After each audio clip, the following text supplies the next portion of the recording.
आज हम अध्याय नंबर 8 ऊंचाई एवं दूरी का प्रश्न नंबर 15 देखते हैं। एक स्तंभ की चोटी का उन्नयन कोण समतल पर स्थित एक बिंदु से 15 डिग्री है। अर्थात एक स्तंभ दिया हुआ है और उस स्तंभ की जो चोटी है, शीर्ष है, उस भाग का उन्नयन कोण समतल पर स्थित एक बिंदु से 15 डिग्री है। तो हम अगर चित्र की रचना करें तो चित्र की रचना में हम देखेंगे ये स्तंभ हो गया, माना ए भी एक स्तंभ हो गया। अब ये स्तंभ का शीर्ष, इस शीर्ष का समतल पर स्थित एक बिंदु, माना कि समतल पर स्थित एक बिंदु मैंने ले लिया, बिंदु सी, और इस बिंदु सी से इसकी चोटी का जो उन्नयन कोण है, ये उन्नयन कोण आपके निकल कर आ गया 15 डिग्री, ये माना 15 डिग्री।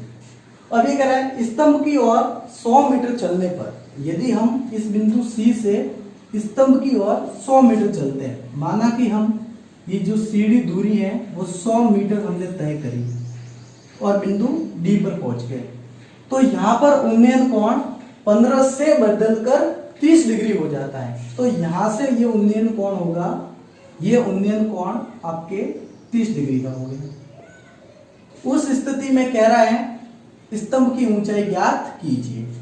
तो हमने माना कि ये जो स्तंभ है, इसकी जो स्तंभ की जो ऊंचाई है, ये माना कि स्तंभ की ऊंचाई आ गई h मीटर, और ये वाली जो दूरी है ये मैंने मान लिया x मीटर। तो जो पूरी दूरी है ये x है, ये 100 है, तो पूरी दूरी हो गई x + 100 मीटर। तो जब भी आपको त्रिकोणमिति का प्रश्न दिया आता है तो हम सबसे पहले जो भाषा दी हुई आती है उस भाषा पर आधारित उस प्रश्न का चित्र निरूपण करते हैं। अभी तक आपने जो प्रश्न करा उसमें सिंगल वेरिएबल था, एक ही चर था। अब इस प्रश्न में यदि आप देखोगे तो आपके पास दो चर आ गए। पहला जो चर आ गया वो आ गया x, और जो दूसरा चर है वो आपके पास में आ गया h। अर्थात हमारे को दो समीकरण प्राप्त करनी है। गणित का सीधा सीधा नियम है, जितनी अज्ञात राशियां हैं उतने ही हमारे पास में समीकरण होने चाहिए। यहाँ अज्ञात राशियां दो हो गई, पहली हो गई x और दूसरी हो गई h। तो उनको ज्ञात करने के लिए हमारे पास में समीकरण भी चाहिए कि दो, इसलिए यहाँ पर आप देखोगे दो समकोण त्रिभुज बनेंगे। पहला ए बी डी, इससे एक समीकरण मिलेगी, दूसरी समीकरण मिलेगी वो ए बी और सी से मिलेगी। तो दो त्रिभुज, दो अज्ञात राशियां। देखते हैं हम किस तरीके से समीकरण बनाते हैं और कैसे उनको हल किया जाना है। अब इसमें आप देखोगे कि 15 डिग्री का मान आपको दिया हुआ है, क्योंकि आपने जो विशेष कोण पढ़े उसमें 0, 30, 45, 60 और 90 थे। 15 डिग्री का मान आपके कैलकुलेशन में नहीं दिया हुआ था। तो जब कभी भी उन निश्चित मानों के अलावा यदि कोई कोण दिया आएगा तब उसका मान भी आपको अलग से दिया आएगा। सबसे पहले हम इसकी भाषा को लिखते हैं। तो माना मीनार की ऊंचाई, तो यहां हमने लिख दिया माना मीनार की ऊंचाई। तो हमने मीनार की ऊंचाई, सॉरी मीनार नहीं है, स्तंभ है, तो माना स्तंभ की ऊंचाई। तो ये जो स्तंभ की ऊंचाई ए बी बराबर हमने मान ली h मीटर। इसके बाद में कोण ए सी बी बराबर 15 डिग्री और कोण ए डी बी बराबर 30 डिग्री। ये दोनों ही आपके कहलाते हैं उन्नयन कोण। तो एंगल ऑफ एलिवेशन लिख दिए। इसके बाद में जो दूरी दी हुई है सी डी बराबर 100 मीटर, और आपने ये माना है ये जो दूरी है बी डी बराबर x मीटर। तो यहां से आपके आ जाएगा जो पूरी दूरी बी सी है वो आपके आ जाएगी x + 100 मीटर। तो पहला काम हो गया चित्र, दूसरा काम हो गया उस चित्र की व्याख्या करनी। अर्थात इसमें जो आपने डिनोट करा है कौन सी चीज क्या है, कौन सा स्तंभ है, कौन सा उन्नयन कोण है, कौन सा दूरी है, कौन सी ऊंचाई है, उन सभी का निरूपण करा आवश्यक है। अब यहाँ दो त्रिभुज लेंगे। सबसे पहले मैं त्रिभुज लेता हूं इसमें ए बी और डी।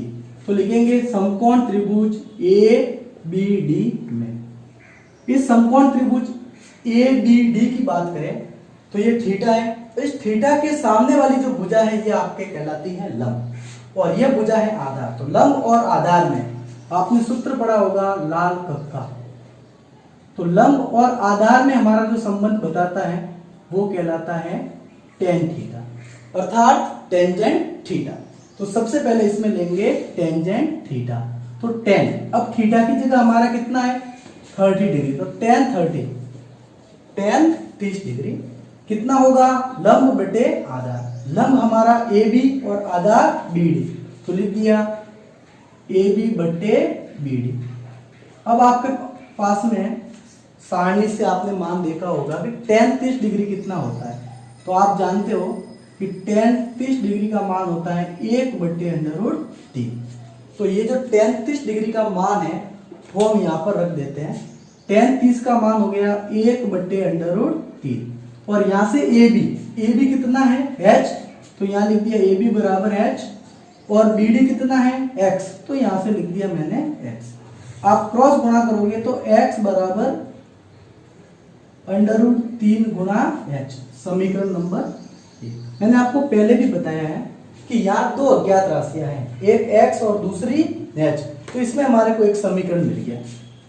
अब दूसरा समीकरण ज्ञात करने के लिए हम दूसरा त्रिभुज लेते हैं, नाम लेंगे ए बी और सी, तो लिखेंगे समकोण त्रिभुज ए बी सी में वो की वो बात है tan 15 डिग्री।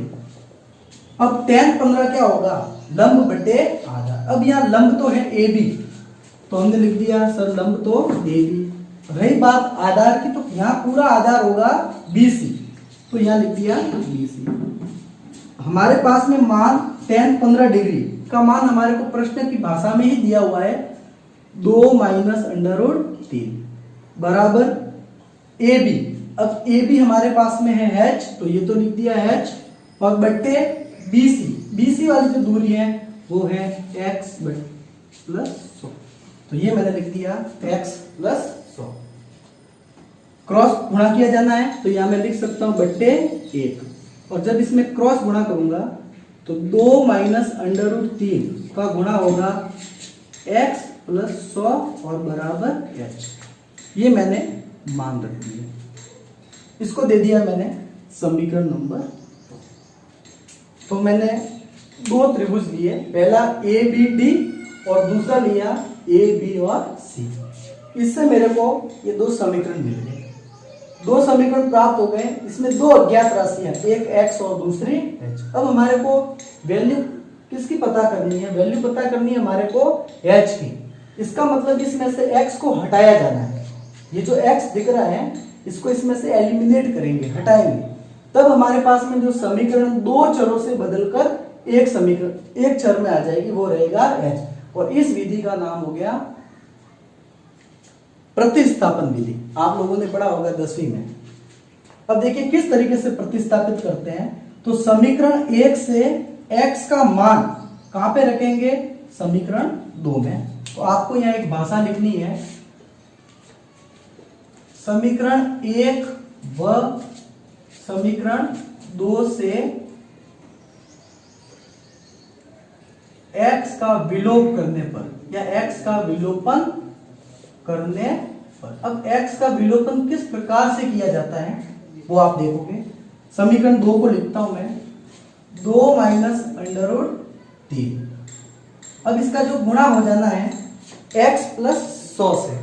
अब हमारे पास में जो x है वो मान है √3h, तो यहां लिख दिया √3h + 100 और बराबर कितना लिख दिया h।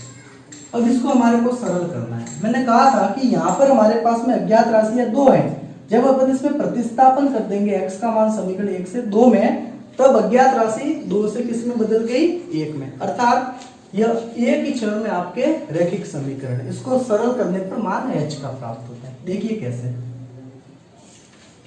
अब मान प्राप्त करने के लिए आप 2 का गुणा √3h से करा तो आया 2 √3h, फिर 2 का गुणा 100 से करा तो आया 200, √3 का गुणा करा √3h से तो आया, और इसका इससे गुणा करा तो आया 100 √3 बराबर h। अब जिसमें जितने भी h के पद है उनको एक साथ लिख दो, ये h का पद, ये भी h का पद और ये भी h का पद। इन सभी का आप एक ही पद में पक्षांतरण कर दो। तो पक्षांतरण करने पर देखिए क्या मिलेगा, ये तो रहा मेरा 200 - 100 √3 और यहाँ से h।